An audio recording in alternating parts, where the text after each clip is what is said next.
Hello guys. तो कैसे हैं आप सब लोग। जो हमने 12th की नंबर सीरीज स्टार्ट की थी उससे आगे कंटिन्यू करने वाले हैं। अगर फिजिक्स अनबॉक्सिंग भी कोई नया है तो प्लीज़ सब्सक्राइब करना ना भूलें। तो देखो, आज का हमारा टॉपिक होगा आवेश के गुणधर्म। क्या होगा? आवेश के गुणधर्म। इसको इंग्लिश में बोलते हैं प्रॉपर्टीज ऑफ चार्ज। ठीक है। देखो, अगर छोटा क्वेश्चन पूछा जाता है 1-2 नंबर का तो स्टार्टिंग के 4-5 गुणधर्म आपको याद होने चाहिए। अगर बड़ा पूछा जाता है तो 7-8 हैं जो मैं आपको करवाने वाला हूँ। एक एक पॉइंट आपको याद होना चाहिए और समझ में आना चाहिए। ठीक है। तो हम स्टार्ट कर रहे हैं आवेश के गुणधर्म से। इससे पहले वाले चैप्टर में हम पढ़ चुके हैं, पहले वाले वीडियोस में हम पढ़ चुके हैं कि आवेश का मात्रक क्या होता है, आवेश की डेफिनेशन क्या होती है, आवेशन कैसे कर सकते हैं। आज हम डिस्कस करने वाले हैं आवेश के गुणधर्म, प्रॉपर्टी। ठीक है। तो पहली प्रॉपर्टी आवेश की होती है, आवेश एक संरक्षित राशि है। संरक्षित राशि है। एक बार लिख देता हूं फिर इसको हम समझेंगे।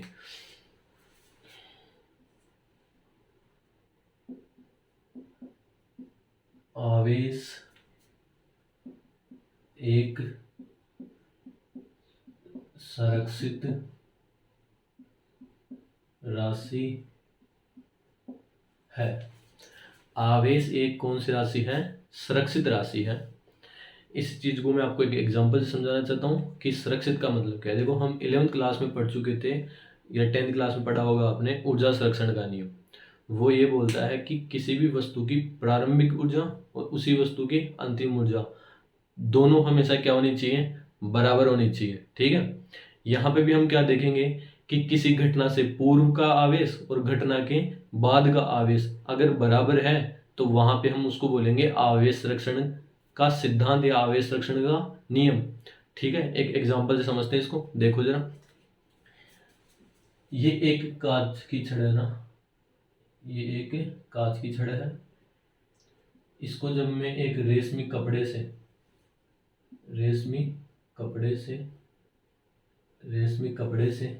ये कांच की छड़ है। देखना, यहाँ पे मैंने एक डायग्राम बनाया है। कांच की छड़ को जब मैं रेशमी कपड़े से क्या करता हूँ? रगड़ता हूँ, घर्षण करवाता हूँ। तो घर्षण में होता क्या है? एक वस्तु इलेक्ट्रॉन त्यागती है और एक वस्तु इलेक्ट्रॉन ग्रहण करती है। इलेक्ट्रॉन त्यागती है वो इलेक्ट्रॉनों को क्या करती है? बाहर निकालती है। और जो इलेक्ट्रॉन ग्रहण करती है उस पर क्या आता है? नेगेटिव आता है। जो त्यागती है उस पर क्या आता है? पॉजिटिव आता है। ठीक है। हम पहले वाले लेक्चरों में पढ़ चुके हैं कि जब कांच की छड़ को रेशम के कपड़े से रगड़ते हैं तो कांच की छड़ पे पॉजिटिव आता है, रेशम के कपड़े पे नेगेटिव आता है। क्योंकि कांच की छड़ इलेक्ट्रॉन का निष्कासन करती है और रेशमी कपड़ा इलेक्ट्रॉनों को क्या करता है? अवशोषण करता है। ठीक है। तो यहाँ पे हम देखते हैं, एक बार मैं बताता हूँ। देखो, किसी वस्तु पे धनावेश है, इसका मतलब इलेक्ट्रॉन उससे बाहर निकल रहा है। और किसी वस्तु पे ऋणावेश है, इसका मतलब वो इलेक्ट्रॉन क्या कर रही है? ग्रहण कर रही है। तो कांच की छड़ को रेशमी कपड़े से जब रगड़ेंगे तो कांच की छड़ इलेक्ट्रॉन बाहर निकालेगी और ये इलेक्ट्रॉन ग्रहण कौन करेगा? रेशमी कपड़ा। तो रेशमी कपड़े पे तो आएगा नेगेटिव और कांच की छड़ पे आएगा पॉजिटिव, धनावेश। ठीक है। क्या आएगा इस पे? धनावेश। लेकिन जरा सुनना, हम पढ़ने वाले हैं आवेश संरक्षण का नियम, जो आगे वीडियो में बताऊंगा आपको मैं, उसके बारे में अलग से डिस्कस करेंगे। लेकिन थोड़ा सा उसको समझना एक बार। मैं ऐसे बोल रहा हूँ, एक बार इसको यहाँ पे रखो साइड में, इस पॉजिटिव को नेगेटिव को यहाँ पे रखो साइड में। देखो जरा क्या हो रहा है यहाँ पे। कांच की छड़ और रेशमी कपड़ा स्टार्टिंग में दोनों ही क्या है? उदासीन है। उदासीन है मतलब इस पे आवेश कितना है? घर्षण से पूर्व आवेश कितना है इस पे? घर्षण से पूर्व आवेश इस पे है 0। घर्षण से पूर्व आवेश इस पे 0 है। रेशमी कपड़े पे भी घर्षण से पूर्व आवेश कितना है? 0 है। उदासीन वस्तु है, आवेश 0 है। घर्षण के बाद क्या होगा? घर्षण के बाद क्या होगा? घर्षण के बाद ये होगा, ये इलेक्ट्रॉन त्यागेगी और रेशमी कपड़ा इलेक्ट्रॉन क्या करेगा? ग्रहण करेगा। ये इलेक्ट्रॉन ग्रहण कर रहा है तो इस पे तो आएगा नेगेटिव, और ये इलेक्ट्रॉन त्याग रहा है, यहाँ पे क्या जा रहे हैं? इलेक्ट्रॉन। तो यहाँ पे क्या आ जाएगा? धनावेश आ जाएगा, पॉजिटिव आ जाएगा। ठीक है। और सुनो, माना मैंने कि इसने 5 इलेक्ट्रॉन बाहर निकाले हैं, कांच की छड़ ने 5 इलेक्ट्रॉन बाहर निकाले हैं। तो ये 5 इलेक्ट्रॉन किसके पास जाएंगे? रेशमी कपड़े के पास जाएंगे। तो देखना, इसने 5 इलेक्ट्रॉन त्यागे हैं तो इस पे तो आएगा +5, ठीक है। और इसने 5 इलेक्ट्रॉन ग्रहण किए हैं तो इस पे आएगा -5, ठीक है। ये यहाँ तक कोई दिक्कत? अब सुनना, मैंने बोला आवेश संरक्षण का नियम यह था, किसी वस्तु किसी घटना से पूर्व आवेश और घटना के बाद का आवेश दोनों क्या होने चाहिए? बराबर होने चाहिए। देखना, घटना से पूर्व कुल आवेश कितना है? 0 + 0, कुल आवेश कितना है? 0 है। घटना के बाद का आवेश, देखो बाद का आवेश +5 -5, कुल आवेश कितना है? घटना के बाद का कुल आवेश कितना है? +5 और -5 कितने होते हैं? 0 होते हैं। यहाँ पे भी कितना है? 0। देखो, घटना से पूर्व कुल आवेश में QI से डिनोट कर दूं।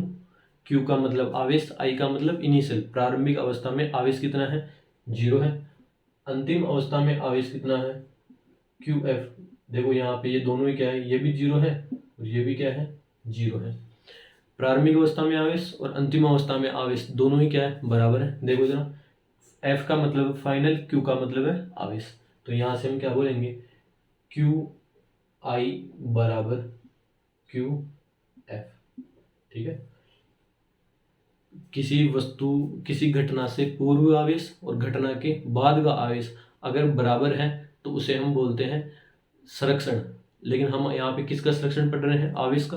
तो घटना से पूर्व का आवेश और घटना के बाद का आवेश बराबर है तो इसे हम क्या बोलेंगे? संरक्षण का नियम, आवेश संरक्षण का नियम। तो पहली चीज आपने देखी कि आवेश कौन सी राशि है? एक संरक्षित राशि है। मतलब घटना से पहले आवेश, घटना के बाद आवेश दोनों ही क्या रहेगा? बराबर रहेगा। यहाँ तक कोई दिक्कत? सेकंड पॉइंट हम डिस्कस कर रहे हैं, एक बार इसको आप उतार लो। दूसरा पॉइंट देखो जरा, हम डिस्कस कर रहे हैं आवेश के गुणधर्म। दूसरा पॉइंट है इसका, आवेश एक क्वांटीकृत राशि है। आवेश एक क्वांटीकृत राशि। एक बार मैं इसको लिख देता हूं, फिर इसको समझेंगे, ठीक है। आवेश एक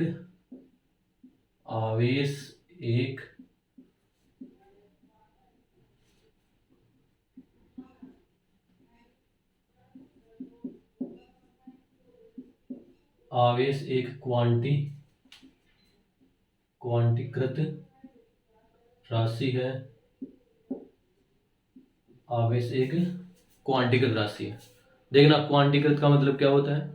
जो भौतिक राशियां होती है वो किसी भी स्थान पर दो तरीके से वितरित हो सकती है। वितरित का मतलब होता है बांट सकते हैं। भौतिक राशियों को किसी भी जगह पर दो तरीके से हम बांट सकते हैं। देखना जरा, ये मान लो कोई भौतिक राशि है, ये कोई भौतिक राशि है। इसको किसी भी स्थान पर दो तरीके से बांट सकते हैं, या तो कंटिन्यूअस, इसको बोलते हैं सतत वितरण कर सकते हैं वहां पे उसका, और एक होता है डिसकंटिन्यूअस, विभक्त, है ना, विभक्त वितरण, है ना,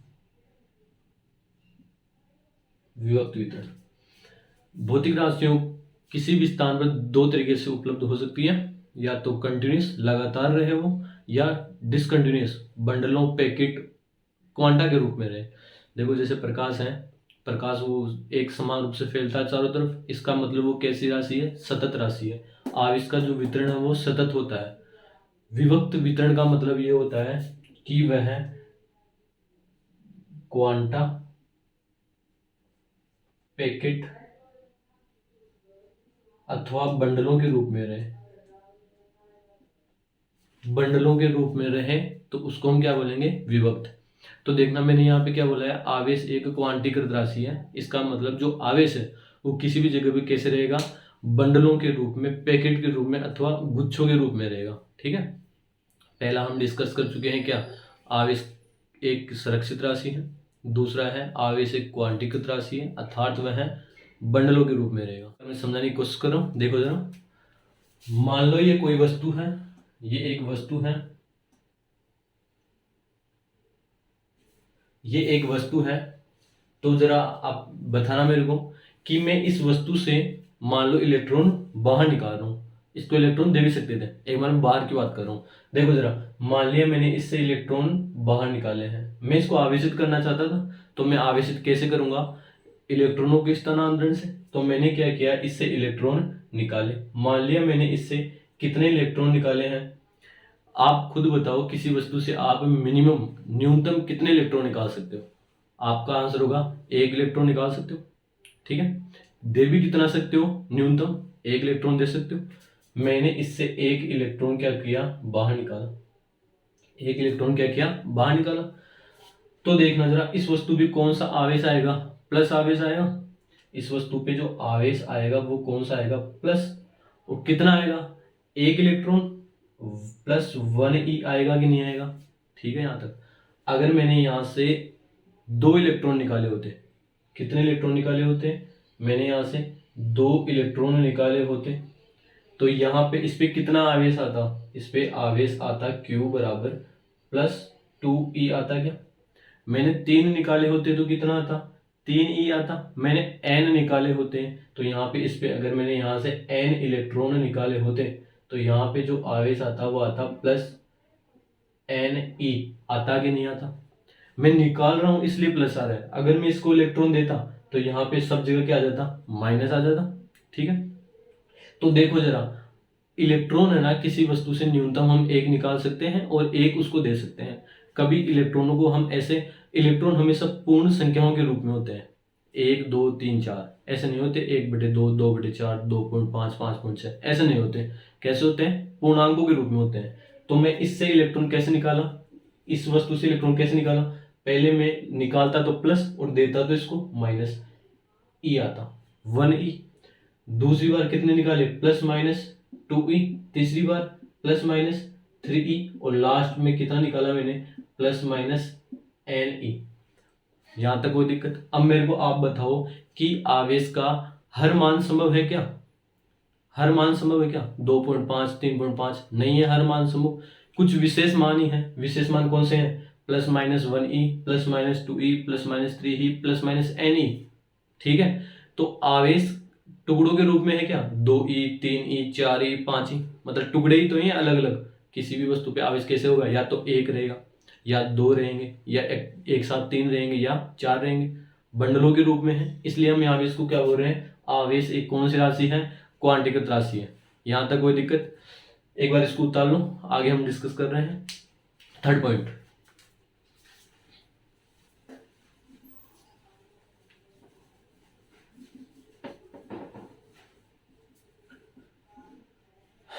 थर्ड पॉइंट ये है कि चालक वस्तुओं पे आवेश उसकी सतह पर, जबकि कुचालक वस्तुओं पर आवेश उसके अंदर अथवा आयतन के अनुदिश होता है। एक बार मैं इसको लिख दूं फिर समझेंगे इसको। चालक वस्तुओं पर आवेश उनकी सतह पर पाया जाता है, उनकी सतह पर पाया जाता है, जबकि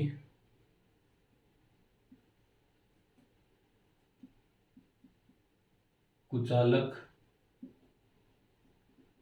वस्तुओं पर आवेश उनके अंदर, हम यहाँ पे अंदर नहीं बोलेंगे, उसको बोलेंगे आयतन के अनुदिश, आयतन के अनुदिश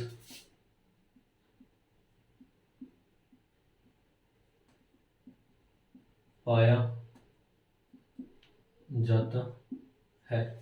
कहने का मतलब ये है, मान लो ये मार्कर है, वो चालक है, चालक है तो इस पे जो आवेश रहेगा कहाँ रहेगा, इसकी सरफेस पे रहेगा, सतह पे रहेगा, अंदर नहीं रहेगा। अगर यदि कुचालक है तो आपको पता होना चाहिए कुचालक वस्तु में आवेश उसके अंदर अथवा आयतन के अनुदिश पाया जाता है। मैं एक एग्जांपल से समझा रहा हूँ, समझना। मान लो ये एक गोला है, ये एक चालक गोला है। देखो पदार्थ दो प्रकार से होते हैं, चालक और कुचालक। यहाँ पे देखना एक बार, पदार्थ दो प्रकार के हो सकते हैं, या तो वो होगा चालक या वो होगा क्या, कुचालक। और एक इनके बीच में आता है अर्धचालक। अभी मैं अर्धचालक की बात नहीं कर रहा, ठीक है। एक होता है अर्धचालक, अर्धचालक की बात हम यहाँ नहीं कर रहे, आगे करेंगे। देखो पदार्थ दो प्रकार के हो सकते हैं, चालक और कुचालक। एक अर्धचालक भी होता है। देखो चालक किसे बोलेंगे, चालक वे पदार्थ जिनमें आवेश प्रवाह होता है, आवेश प्रवाह, आवेश प्रवाह होता है, और वे पदार्थ जिनमें आवेश प्रवाह नहीं होता। आवेश का प्रवाह का मतलब है वे पदार्थ जिनमें आवेश चलता है, गतिमान रहता है, उसे बोलेंगे चालक। वे पदार्थ जिनमें आवेश रुका हुआ रहता है, बंधा हुआ रहता है, उसे बोलेंगे कुचालक। तो देखना जरा, एक में लिया हूं चालक गोला, एक हम यहाँ पे लिए हैं चालक गोला, इसको नाम दे दूं ए। एक यहाँ पे दूसरा गोला लिए हैं हम यहाँ पे, इसको नाम दे दिया कुचालक, इसको गोला नाम दिया बी। यहां तक कोई दिक्कत? देखो मैंने, ये आवेशित है, या तो आप धनावेशित मान लो या ऋणावेशित मान लो। मान लिया मैं ये धनावेशित है, ये गोला कौन सा है? धनावेशित है। ये भी कौन सा है? धनावेशित है। मान चालक है और ये गोला कुचालक है, ये धनावेशित है और ये भी क्या है? धनावेशित है। आप मेरे को बताना, ये धनावेश और ये धनावेश समान समान आवेश एक दूसरे को क्या करते हैं? प्रतिकर्षित करते हैं। तो ये वाला धनावेश इस वाले धनावेश को क्या मारेगा? धक्का मारेगा, और ये वाला एक दूसरे को क्या मारेंगे? प्रतिकर्षित करेंगे। तो मेरे को बताना, चालक है, चालक में आवेश चलता है कि नहीं चलता? देखो प्रवाह होता है, तो यह बताना ये पूरे ये सभी धनावेश एक दूसरे को कैसे भेजेंगे? बाहर की तरफ धक्का मारेंगे, ऐसे बाहर दूर जाना चाहेंगे। दूर जाना चाहेंगे तो ये पूरा धनावेश यहाँ से हट के कहाँ आ जाएगा? इस चालक के सरफेस पे आ जाएगा, सतह पे आ जाएगा, यहाँ पे आ जाएगा। पूरा जो धनावेश था वो कहाँ पे आ जाएगा? चालक की सरफेस पे आ जाएगा। सही बात है। धनावेश धनावेश के मध्य प्रतिकर्षण, तो पूरा धनावेश कहाँ जाना चाहेगा? बाहर की तरफ जाना चाहेगा। तो कहाँ पे आ जाएगा? पूरा आवेश सतह पे आ जाएगा। कहाँ पे आ गया है? चालक की सतह पे आ गया है। ये कुचालक है, कुचालक, ये धनावेश एक दूसरे पे वापस से प्रतिकर्षण में लगाएंगे। लेकिन कुचालक वस्तुओं में आवेश चलता है कि नहीं चलता? देखो आवेश प्रवाह नहीं होता तो ये आवेश जा पाएंगे क्या? नहीं जा पाएंगे। तो पूरा आवेश कहाँ पे रहेगा? आयतन में रहेगा, इसके में ना, आयतन में या अंदर रहेगा। यहां तक कोई दिक्कत? देखो थर्ड वाला, फर्स्ट वाला पॉइंट था आवेश एक सुरक्षित राशि है, दूसरा था आवेश क्वांटिगत राशि है, तीसरा था चालक में आवेश सरफेस पे, सतह पे, और कुचालक में उसके अंदर आयतन के अंदर पाया जाता है। एक बार जरा इसको उतार लो, आगे बढ़ रहे हैं। पॉइंट ये है, आवेश द्रव्यमान से संबंध राशि है, अर्थात जहां पर द्रव्यमान होता है वहां पे आवेश भी होता है, और जहां द्रव्यमान नहीं है वहां पे आवेश भी नहीं होगा। एक बार लिखता हूं फिर समझते हैं इसको। फोर्थ पॉइंट ये है, आवेश द्रव्यमान से संबंध राशि है, आवेश द्रव्यमान से संबंध राशि है, संबंध राशि है, अर्थात जहां द्रव्यमान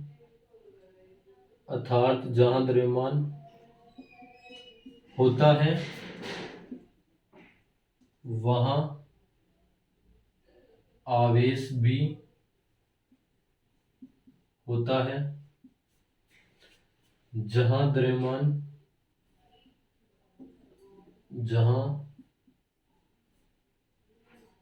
द्रव्यमान नहीं होता वहां आवेश भी नहीं होता। देखो आवेश द्रव्यमान संबंध राशि है, इसका मतलब यह है जहां द्रव्यमान है वहां आवेश रहेगा, और जहां द्रव्यमान नहीं है वहां आवेश नहीं रहेगा। इन लास्ट वाले दोनों पॉइंटों को मैं एक साथ समझाने की कोशिश कर रहा हूं, देखना जरा। एक बार उतार लेना इसको ना, फिर मिटा रहे हैं इसको, वीडियो पॉज करके बना लेना। इन दोनों को एक बार में एक साथ बता रहा हूं ना, देखना।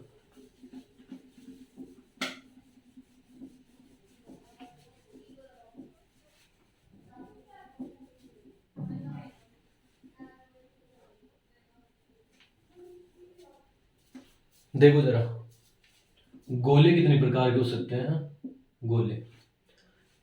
गोले हो सकते हैं, या तो हो सकता है चालक गोला, या हो सकता है कुचालक गोला। गोले दो प्रकार के हो सकते हैं, चालक और कुचालक। चालक में भी दो टाइप के हो सकते हैं, खोखला गोला है ना, और एक हो सकता है ठोस, ठोस गोला। कुचालक भी दो टाइप के हो सकते हैं, खोखला और हो सकता है ये ठोस। गौर करना, ये खोखला चालक गोला है, ये ठोस चालक गोला है, ये खोखला कुचालक गोला है, ये खोखला ठोस गोला है। देखो ठोस को मैं ऐसे डॉट डॉट से दिखा देता हूं, इसका मतलब ये है ये ठोस है, यहां पे भी ये क्या है ठोस है, मैंने डॉट डॉट से दिखा दिया है। ठीक है, अब देखना ये खोखला है, तो बताओ जब मैं इसको आवेश दूंगा तो आवेश कहाँ जाएगा, चालक है, चालक पे आवेश कहाँ रहेगा, सतह पे, तो पूरा आवेश कहाँ पे आ चुका है। देखो खोखले गोले को जब मैं आवेश दूंगा तो चालक है सतह पे आएगा। ठोस गोले की बात करो जरा, ठोस ये भी कौन सा है, चालक है, चालक को जब आवेश देंगे तो पूरा आवेश कहाँ पे आएगा, सतह पे आएगा। इस पे भी आवेश कहाँ पे रहेगा, सतह पे रहेगा।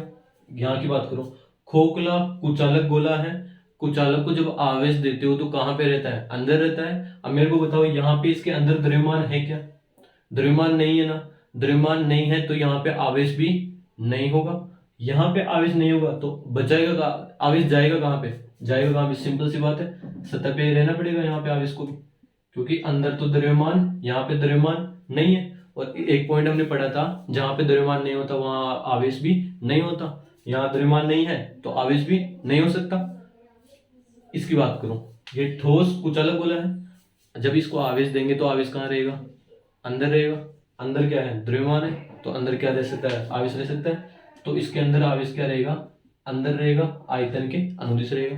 देखो इन तीनों गोले एक जैसे हैं क्या, तीनों की स्थिति एक जैसी है क्या, सभी तीनों में ही आवेश कहाँ पे है, सतह पे है। तो इन तीनों गोलों को एक विशेष नाम दिया गया है, यहाँ पे इसको हम बोलेंगे गोलीय कोष बोलेंगे, इनको क्या बोलेंगे, गोलीय कोष। इन किसको यहाँ पे क्या बोलेंगे, आवेश वितरण आयतन के अनुदिश, आयतन के अनुदिश। आवेश वितरण किसके अनुदिश है, आयतन के अनुदिश है। वापस समझना, गोले दो प्रकार के हो सकते हैं, चालक और कुचालक। चालक भी दो प्रकार के, खोखला और ठोस। ये भी खोखला और ठोस, खोखले को मैं ऐसे दिखा रहा हूँ, ठोस को मैं डॉट डॉट से दिखा रहा हूँ। चालक को आवेश देंगे तो पूरा आवेश कहाँ पे रहेगा, सतह पे रहेगा, इन दोनों में तो कोई दिक्कत नहीं। कुचालक की बात करो, ये रहा कुचालक खोखला है, आवेश वैसे तो कुचालक में अंदर होता है, लेकिन यहाँ पे द्रव्यमान ही नहीं है, द्रव्यमान नहीं होगा तो आवेश कहाँ पे रहेगा, सतह पे रहना पड़ेगा। ये तीनों स्थितियां एक जैसी हैं, इसलिए यहाँ पे इसको बोलेंगे गोलीय कोष। यहाँ पे ये अलग से क्यों है, क्योंकि इसको यहाँ पे वितरण कैसा है, आयतन के अनुदिश है। तो सेकंड पॉइंट, वो हम फर्स्ट पॉइंट क्या पढ़ा था, फर्स्ट पॉइंट ये था आवेश संरक्षित राशि है, दूसरा आवेश क्वांटीगत राशि है, तीसरा चालक में आवेश उसकी सतह पर, कुचालक में आवेश उसके अंदर। देखो चालक में आवेश उसकी सतह पर है, कुचालक में आवेश उसकी कैसे है, अंदर है, आयतन के अनुदिश है। इससे आगे वाला पॉइंट क्या था, जहां पे द्रव्यमान नहीं है वहां पे आवेश भी नहीं होता, और जहां पे द्रव्यमान होता है वहां आवेश भी होता है। यहाँ तक कोई दिक्कत। नेक्स्ट, हाँ, तो पांचों पॉइंट हम डिस्कस कर रहे हैं। देखो पांचवें पॉइंट को समझाने से पहले मैं आपको कुछ एग्जांपल बता रहा हूँ, एग्जांपलों को देखने के बाद हम पांचों पॉइंट आसानी से समझ पाएंगे। देखो जरा, माना मैंने यहाँ पे दो चालक हैं, यहाँ पे दो चालक गोले हैं,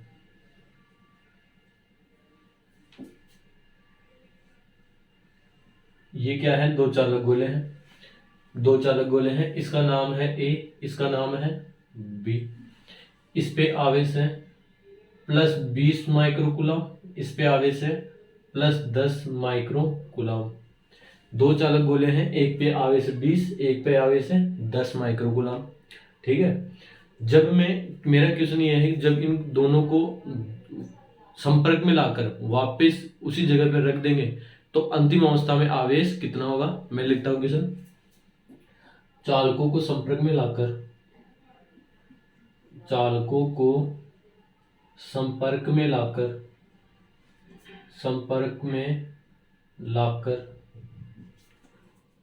वापिस पृथक किया, वापिस पृथक करने पर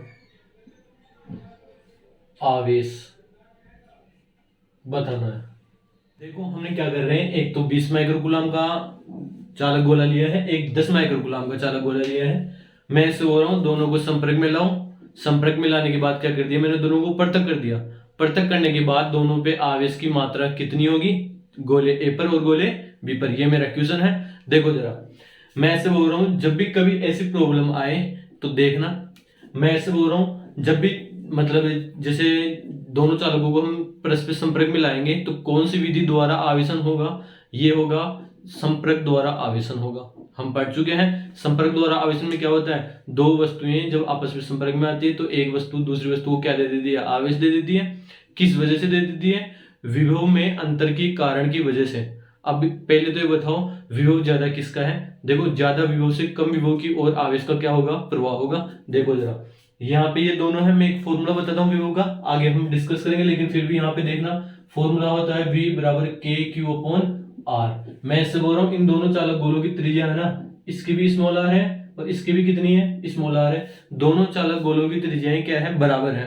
तो देखना, देखो त्रिज्या दोनों की बराबर है तो त्रिज्या से कोई मतलब नहीं है कि के यहाँ पे ऑलरेडी कांस्टेंट है, तो विभव का मान किस पे डिपेंड कर रहा है, आवेश पे डिपेंड कर रहा है। इसका मतलब जहां पर विभव ज्यादा, वहां जहां पर आवेश ज्यादा वहां पर विभव भी क्या होगा, ज्यादा। अब देख के बताओ दोनों में से आवेश ज्यादा किस पे है, आप बोलोगे 20 माइक्रोकूलम है, यानी कि यहाँ पे विभव क्या है, यहाँ का विभव क्या है, ज्यादा है, और यहाँ का विभव क्या है, कम है। तो जो आवेश का प्रवाह है वो किधर से किधर होगा, गोले ए से गोले बी की तरफ होगा। ठीक है, तो देखना जब भी ऐसी प्रॉब्लम आए तो ध्यान में रखना आवेश का प्रवाह हमेशा उच्च विभव से निम्न विभव की ओर होता है। ठीक है, तो यहाँ पे उच्च विभव किसका है, 20 का, निम्न विभव किसका है, 10 का। जब इन दोनों गोलों को संपर्क में लाएंगे तो 20 से किधर जाएगा आवेश, 10 तक जाएगा। कब तक आवेश का प्रवाह होगा, जब तक दोनों का विभव क्या नहीं हो जाए, बराबर नहीं हो जाए। ठीक है, और देखना इसका आंसर लिख रहे हैं हम यहाँ पे, आंसर ये है कि आवेश का प्रवाह विभव के बराबर होने तक चलता रहेगा। ठीक है, और जो चालक गोला होता है वो उसकी जो धारिता है, धारिता एक टर्म आएगी आगे हम पढ़ेंगे चैप्टरों में। धारिता का मतलब होता है आवेश ग्रहण करने की क्षमता। वो किस पे डिपेंड करती है, वो त्रिज्या पे डिपेंड करती है। किस पे डिपेंड करती है, त्रिज्या में, हम वहां पे देखेंगे। तो जरा याद रखना, मैं ऐसे बोलूंगा यहाँ पे जो धारिता है उसका सीधा सा मतलब क्या है, त्रिज्या से है। ठीक है, तो देखना जब भी ऐसी प्रॉब्लम आए तो पहले क्या करना, कुल आवेश निकालना। हमेशा क्या निकालोगे, कुल आवेश निकालोगे। बताओ कुल आवेश कितना है, 20 + 10 30 हो गया, 20 + 10 30 हो गया। तो आगे देखो, इसके बाद क्या करेंगे, आवेश का वितरण। आवेश का वितरण किस अनुपात, किसकी वजह से होगा, धारिता की वजह से होगा। जिसकी धारिता ज्यादा उस पे आवेश भी ज्यादा। ठीक है, जिस और धारिता का मतलब क्या है, यहाँ से त्रिज्या से है, यानी कि जिसकी त्रिज्या ज्यादा, गोला जितना बड़ा होगा उस पे आवेश भी उतना ही ज्यादा आएगा। तो देखो आवेश का वितरण किसकी वजह से होगा, धारिता की वजह से, और धारिता का मतलब क्या है, त्रिज्या। तो आवेश वितरण का जो अनुपात है, आवेश वितरण का अनुपात वो किस पे निर्भर करेगा, त्रिज्याओं पे निर्भर करेगा। और दोनों की त्रिज्याएं कितनी है, स्मॉल r और स्मॉल r। ठीक है, देखो स्मॉल r से स्मॉल r कैंसिल हो चुका है, तो त्रिज्या कितनी है, 1:1 आई है क्या। जैसे कोई कुछ भी 100% था, उन दोनों का अनुपात कितना है, 1:1। इसका मतलब क्या है, 50% इस तरफ जाएगा, 50% इस तरफ जाएगा। और ऐसा भी समझ में नहीं है तो देखना जरा, मैं निकालना चाहता हूँ ए पर आवेश। किस पे निकालना चाहते हैं हम, ए पर आवेश। तो निकालते कैसे हैं, अनुपात को कैसे करते, देखना जरा। ऊपर आएगा कुल आवेश, कुल आवेश कितना है यहाँ पे, 30। हमेशा ऐसा ही करना है, 30। कितने भागों में बांटना है आवेश को, 2 गोलों में बांटना है, तो कितना आएगा नीचे, 2। ठीक है, इनटू जिस पे निकाल रहे हैं उसका अनुपात, किसके लिए निकाल रहे हैं, ए के लिए, तो ए का अनुपात कितना है, 1। तो यहाँ पे कितना आ जाएगा, 1। इस 2 से ये 30 कितनी बार गया, 15। तो यहाँ पे कितना आ चुका है, 15 माइक्रोकूलम। ए पर आवेश कितना आएगा, संपर्क में लाकर वापिस हटाएंगे तो कितना आएगा, 15 माइक्रोकूलम। वैसे ही बी पर कितना आएगा, बी पर आवेश, कुल आवेश कितना है, 30 बटे कितने गोलों पे बांट रहे हो, 2 पे। ठीक है, जिस गोले के लिए निकाल रहे हो उसका अनुपात, बी का अनुपात कितना है, 1। तो यहां से भी कितना आ जाएगा, 15 माइक्रोकूलम। तो ध्यान रखना, जब दोनों चालक गोलों की त्रिज्याएं बराबर है तो वहां पे आवेश भी क्या रहता है, बराबर बराबर। यहाँ पे 20 था, यहाँ पे 10 था, टच किया 30 हुआ। अब वापस से हटाएंगे तो आवेश वापस से बराबर बराबर बढ़ जाएगा 15-15। ठीक है, एक एग्जाम्पल और देखना यहाँ पे। मैं ऐसे बोल रहा हूं ये दो चालक गोले हैं, ये कोई दो चालक गोले हैं, इसका नाम है ए, इसका नाम है बी, इसकी त्रिज्या है स्मॉल आर, इसकी भी त्रिज्या कितनी है स्मॉल आर।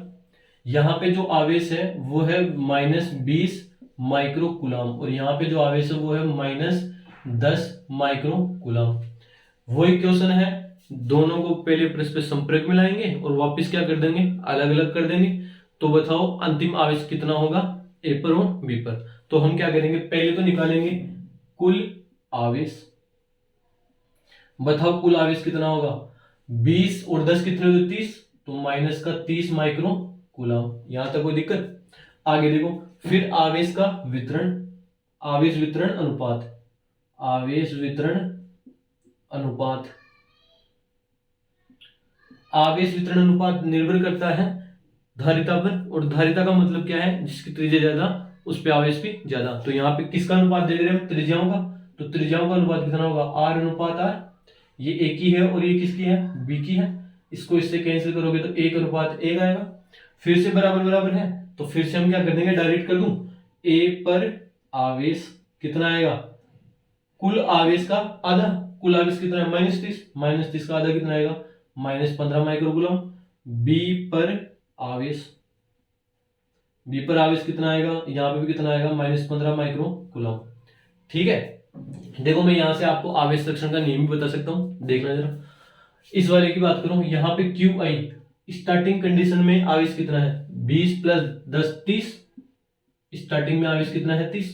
अंतिम अवस्था में आवेश देखो क्यू फाइनल, अंतिम अवस्था में आवेश देखना क्यू फाइनल। ए पर कितना है 15, बी पर भी कितना है 15, वापिस से जोड़ोगे कितना आ जाएगा 30। तो देखो प्रारंभिक अवस्था में आवेश, अंतिम अवस्था में आवेश क्या है, बराबर है। इसका मतलब आवेश एक कौन सी राशि है, संरक्षित राशि है। और यहां से हम क्या देख पा रहे हैं, त्रिज्याएं अगर बराबर है, त्रिज्याओं पे निर्भर करता है आवेश वितरण। अगर त्रिज्याएं बराबर है तो वहां पे क्या होगा, आवेश भी क्या होगा, बराबर। ठीक है यहां तक। अब इस पॉइंट को मैं लिखने जा रहा हूं ना, 5th पॉइंट था उसको लिखने जा रहे हैं, देखना इन्हीं की बेस पे लिखेंगे। एक बार इसकी फोटो ले लो आप, फिर आगे चलते हैं।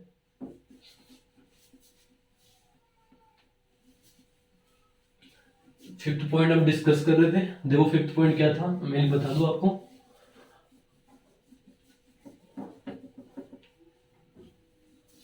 देखो जब चालकों को संपर्क में लाकर, जब चालकों को संपर्क में लाकर, संपर्क में लाकर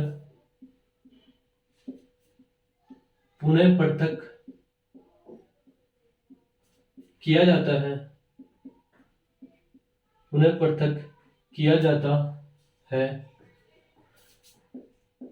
तो आवेश का बंटवारा या विभाजन, बंटवारा, आवेश का बंटवारा,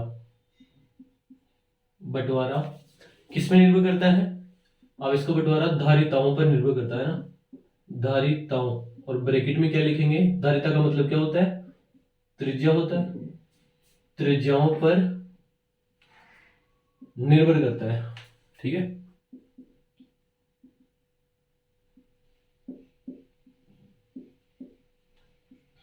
त्रिज्याओं पर निर्भर करता है। इस पॉइंट को वापस सुनना। देखो फर्स्ट पॉइंट था आवेश एक संरक्षित राशि है, सेकंड हमने पढ़ा आवेश क्वांटीकृत राशि है, थर्ड हमने पढ़ा, थर्ड ये था कि चालक पर तो आवेश सतह पर और कुचालक पर आवेश कहां पे होता है, उसके आयतन के अनुदिश होता है। आगे वाला पॉइंट कौन सा था कि जो आवेश है वो वहां पे रहना पसंद करता है जहां पे द्रव्यमान होता है ना। नेक्स्ट पॉइंट है जब दो चालकों को संपर्क में लाया जाता है और वापस पृथक किया जाता है तो आवेश का वितरण है वो धारिताओं मतलब त्रिज्याओं पर निर्भर करता है। ठीक है, यही पॉइंट हम डिस्कस कर रहे थे। एक एग्जाम्पल और बताएं इसका। देखो एक एग्जाम्पल, ये कोई एक चालक गोला है, ये कोई दूसरा चालक गोला है, इसकी त्रिज्या है स्मॉल आर, इसकी त्रिज्या भी कितनी है स्मॉल आर। इसको बोल दें ए, यहाँ पे इसको बोलेंगे बी। इस पे मान लिया मैंने आवेश +5 माइक्रोकूलम, इस पे आवेश कितना है -5 माइक्रोकूलम। तो बताना है कि संपर्क में लाकर जब वापस हटाएंगे तो कितना आवेश आएगा इसमें। ठीक है, तो पहले तो हम टोटल आवेश निकालेंगे, टोटल चार्ज बताओ कितना आएगा, +5 और -5 0।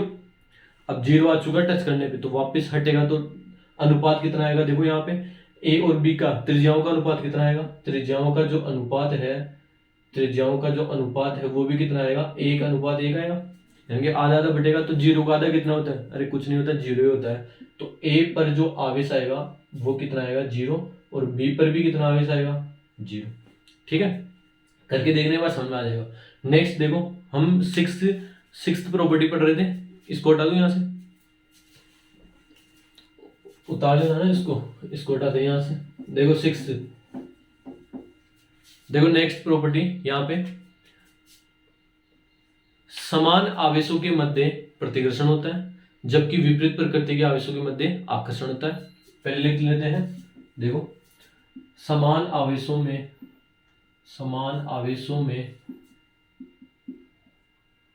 प्रतिकर्षण होता है, समान आवेशों में प्रतिकर्षण होता है, जबकि विपरीत आवेशों में आकर्षण होता है। समान प्रतिकर्षित होते हैं और विपरीत आकर्षित होते हैं। देखो जरा, प्लस को प्लस के पास लेके आओ या फिर माइनस को माइनस के पास लेके आओ, ये दोनों ही अवस्थाओं में क्या करेंगे, प्रतिघर्षण करेंगे। ठीक है, मतलब समान प्रतिघर्षित, जबकि अगर मैं प्लस को माइनस के पास लेके आऊं या फिर माइनस को किसके पास लेके आऊं, प्लस के पास लेके आऊं, तो ये क्या करेंगे, आकर्षित करेंगे, आकर्षण होगा इनके मध्य। तो देखना जरा, फर्स्ट प्रॉपर्टी थी आवेश एक संरक्षित राशि है, दूसरी थी क्वांटीकृत है, तीसरी थी चालकों में आवेश सतह पर होता है और कुछ चालकों में अंदर होता है, फोर्थ थी जहां पर द्रव्यमान नहीं होता वहां आवेश भी नहीं होता, जहां पे द्रव्यमान होता है वहां आवेश होता है, फिफ्थ थी कि चालकों को संपर्क में लाकर पुनः वापस पृथक कर दिया जाए तो उनमें जो आवेश आएंगे वो किन पे डिपेंड करेंगे, धारिताओं अथवा त्रिज्याओं पर डिपेंड करेंगे। इसके लास्ट वाली थी ये वाली, समान आवेश प्रतिकर्षित करते हैं जबकि विपरीत आकर्षित करते हैं। इससे नेक्स्ट वाली देखो, इसको भी डिस्कस करते हैं, इसको उतार लेना एक बार। ठीक है, नेक्स्ट वाली देखो, आवेशों की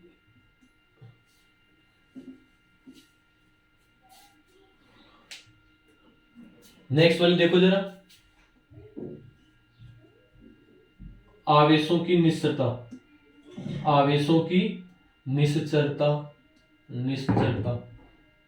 आवेशों की निश्चरता का मतलब ये होता है कि आवेश का मान वेग पर निर्भर नहीं करता, आवेश का मान वेग पर निर्भर नहीं करता, आवेश का मान वेग पर निर्भर नहीं करता। इसको हम आगे भी डिस्कस करेंगे। आवेशों की निश्चरता से तात्पर्य है कि जो आवेश का मान है वो वेग पर निर्भर नहीं करता। मान लो इस मार्कर पे आवेश 5 कूलम है अभी, ठीक है, ये रुका हुआ है, अगर यही चलने लग गया तब भी इस पे आवेश कितना होगा, 5 कूलम ही होगा। मतलब वेग पे डिपेंड नहीं करता, किसका मान, आवेश का मान। नेक्स्ट देखो पॉइंट हम डिस्कस करने वाले हैं, लास्ट ये है आवेशों की योज्यता।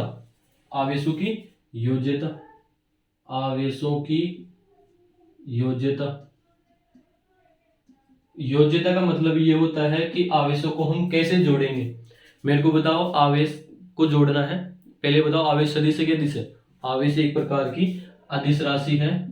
आवेश कौन सी राशि है, अदिश। और अदिश के अंदर योगफल कैसे करते हैं, अदिश के अंदर योगफल करते हैं हम सिंपल बीजगणितीय तरीके से। जैसा आज तक हम जोड़ते हैं वैसे 5 + 2 कितने होते हैं, 7 होते हैं, वैसे यहाँ पे आवेशों को भी जोड़ना है। तो यहाँ पे हम आवेशों को जोड़ने से तात्पर्य है, आवेशों को कैसे जोड़ेंगे, बीजगणितीय तरीके से, बीजगणितीय रूप से आवेशों का योगफल करते हैं, बीजगणितीय रूप से आवेशों का योग करते हैं। ठीक है, एक एग्जांपल से समझा रहा हूं, देखना जरा।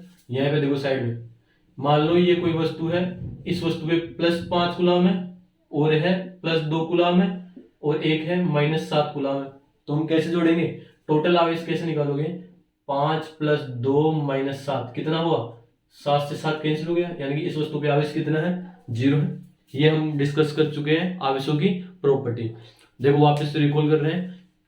फर्स्ट वाली हमने देखी, आवेश पहली कौन सी थी, आवेश एक संरक्षित राशि है। दूसरी कौन सी थी, आवेश एक क्वांटीगत राशि है। तीसरी कौन सी थी, चालक पे आवेश उसकी सतह पर, कुछ चालक में उसके अंदर होता है। फोर्थ कौन सी थी, चालक द्रव्यमान संबंध राशि है। फिफ्थ कौन सी थी, दो चालकों को परस्पर जोड़कर अगर वापस पृथक करोगे तो उनपे जो आवेश आएगा वो त्रिज्याओं पर निर्भर करेगा। नेक्स्ट कौन सी थी, आवेश की निश्चरता।